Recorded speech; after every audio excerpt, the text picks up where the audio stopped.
তৃণমূলের কতগুলো মুসলমান নেতা মেছে দেয় আমার গলায় জুতা পরিয়ে টাঙ্গিয়েছে বিকালবেলা আছে। এগুলো যত করবে তত ভালো হবে। মেদিনীপুরের লোক দলমত নির্বিশেষে আমাকে ভালোবাসে, আমিও দলমত নির্বিশেষে মেদিনীপুরের লোকজনকে ভালোবাসি। এবং না নেওয়ার কোনো দরকার নেই, এই ছবিটা বেশি করে দেখান। মুখ্যমন্ত্রী লোকসভা নির্বাচনে কাঁথি থেকে তমলুক হেঁটে দিয়ে গেছেন, কাঁথিতে হেঁটেছেন 8-7 কিলোমিটার। ভাইপো তমলুকে বাস নিয়ে এসেছিলেন, 5 স্টার মিছিল করেছেন, বলেছিলেন অধিকারী মুক্ত পূর্ব মেদিনীপুর চাই, আর মানুষ ওদের পিসি ভাইপো মুক্ত করে দিয়েছে। আমার গলায় যে জুতোর মালাটা পরিয়েছে ওরা তৃণমূলের মুসলমানগুলো, সেই ছবিটা ভালো করে যদি পারেন দেখান, যত দেখাবে একদম সাফ হয়ে যাবে। শুধু পূর্ব মেদিনীপুর নয়, অবিভক্ত মেদিনীপুর থেকে সাফ হয়ে যাবে। প্রতিবাদের ভাষা কি এইরকম হওয়া উচিত? এইরকম ভাবে প্রতিবাদের ভাষা কি? কয়লাকে যদি সারা রাত্রি দুধে সিদ্ধ করেন, খাঁটি দুধে, কয়লা কালোই থাকে।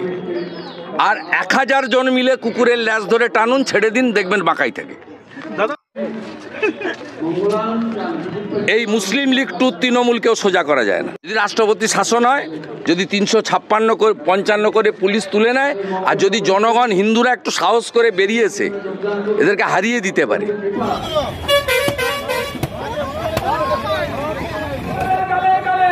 তোমরা এই ভিডিওটা পুরোপুরি দেখলে কথাটা হচ্ছে এটাই যে মেচোদা এই বিষয়টা নিয়ে কিছু চাঞ্চল্যকর বিষয় একটা ছড়িয়েছে। এই যে বিষয়টা, এটা মেচোদার একটি ঘটনা, ঠিক আছে।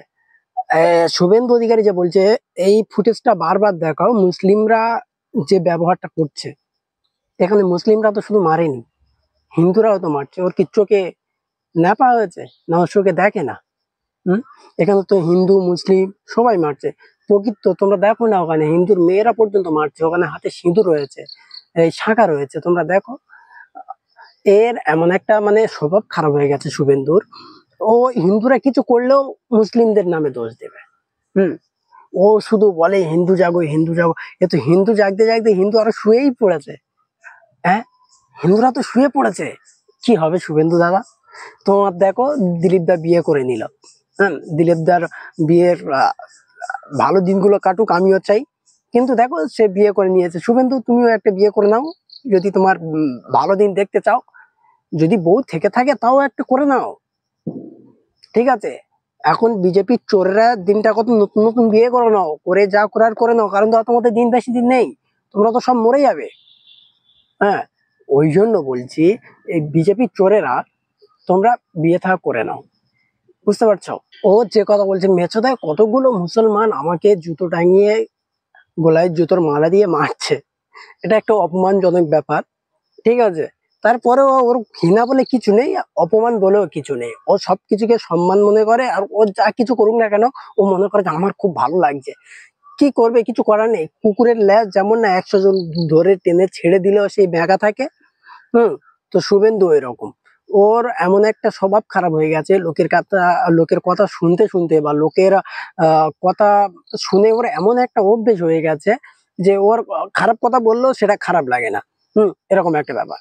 মেচোদায় যে এই ঘটনাটা ঘটেছে, শুধু এখানে ও ভাই মুসলিমরা নয়, এখানে হিন্দুও রয়েছে, কিন্তু ও হিন্দুদের কোনো নাম বলছে না, হিন্দুদের কোনো নাম নেবে না। ও শুধু বলবে হিন্দু জাগো হিন্দু জাগো। হিন্দু জাগতে জাগতে আরো হিন্দুদের শুয়ে পড়ছে, ও সেটা জানে না। যদি বলতো যে হিন্দু শুয়ে পড়ো, তাহলে হিন্দুরা উঠে দাঁড়াতো। এখন তো বলছে ও হিন্দু উঠে দাঁড়াও, মানে হিন্দুরা আরো শুয়ে পড়ছে। এটাই হচ্ছে সব থেকে বড় কথা। আর এই দিলীপ ঘোষের কথা, শুভেন্দুর কথা, এদের কথাবার্তা আমার কোনো এতে লাগে না, যেটা সত্যি কথা। এদের কথা আমি মনে করি যে কানের গোড়া থেকে এরকম ভাবে যেরকম হাওয়া চলে যায়, তো এদের কথাগুলো আমার কানের গোড়া থেকে হাওয়ার মতো চলে যায়। দেখি 2026 আসুক, জনগণ কি করে দেখবো আমরা, ঠিক আছে। জনগণ তো এত বড় আর বোকাচোদা নয় যে তোমাদের মতো চোরেদেরকে আবার উপরে তুলবে। তোমরা বলো কিনা এই যে শুভেন্দু অধিকারী বলে আমি 2026 ভালো পথ পেলে প্রত্যেকটা হিন্দুদেরকে আমি রাজপ্রাসাদ বানিয়ে দেবো, কারোর বাইরে গিয়ে টাকা ইনকাম করতে হবে না, ঠিক আছে। আমি প্রত্যেক বাড়ি একটা করে বাইক দিয়ে দেবো, 4 চাকা দিয়ে দেবো। এর কথাবার্তা গুলো এইরকম। এগুলো কিচ্ছু না, তোমাদের সব প্রলাপন দিচ্ছে যাতে তোমরা ওকে একটু ভোট দাও, একটু বড় করো, তারপর কিভাবে মুখে লাথি মারলে হয় সেটা তোমাদের মারবে। আমি মনে করি যে আমাদের পশ্চিমবাংলায় মমতা দিদি যা সুরক্ষিত রেখেছে মুসলিম কিংবা হিন্দুদের, জাতি ধর্ম বর্ণ বর্ণ সবাইকে, হিন্দু মুসলিম জৈন খ্রিস্টান প্রত্যেক ধর্ম মানুষকে যেভাবে মিলে মিশে কত সুন্দরভাবে রেখেছে, আমি মনে করি বিজেপি এলে এটা আর থাকবে না। আজকে মুসলিমদের উপর অত্যাচার হচ্ছে, দুদিন পরে খ্রিস্টানদের উপর হবে, বৌদ্ধদের উপর হবে, জৈনদের উপর হবে, প্রত্যেক ধর্মের মানুষের উপর এই হামলাটা হবে। ঠিক আছে, হিন্দুরা চাইবে আমরা সবকিছুকে কবজা করতে, কিন্তু দেখো বাবু, এটা তোমার আব্বার দেশ নয়, আর তোমার বাবার দেশ নয়, আর তোমার মায়েরও দেশ নয়। ঠিক আছে, এটা জনসাধারণের দেশ। প্রত্যেক ধর্মের মানুষ এই ভারতবর্ষে আছে, প্রত্যেক ধর্মের মানুষের উপর অধিকার আছে এই ভারতবর্ষের প্রত্যেকটা বিষয় নিয়ে কথা বলার। তুমি কোনসা এড়ের চুল, কোনসা বাংলার বাল, তুমি এই ভারতবর্ষকে কবজায় নিতে চাচ্ছ, এটা কোনোদিনও হয়নি। ঠিক আছে, তোমরা 5টা হিন্দুকে ঠিক করতে পারছো না, আর তোমরা ভারতবর্ষকে ঠিক করবে, তোমাদের হিন্দুস্তান করবে, এটা ভাবলে কি করে? এটা তো কোনোদিনও ভাবার কথা নয়। তো সে যাই পার হোক, শুভেন্দু অধিকারীকে আমি বেশি কিছু বলবো না। আমিও চাই যে দিলীপ ঘোষ বিয়ে করেছে, শুভেন্দু অধিকারী আরেকবার বিয়ে করুক, আমরা ওর বিবাহ বার্ষিকীকে আমরা ওর শুভেচ্ছা দিতে চাই। এতটুকুই বলার, এর থেকে বেশি কিছু বলার নেই। দেখা হচ্ছে পরের ভিডিওতে।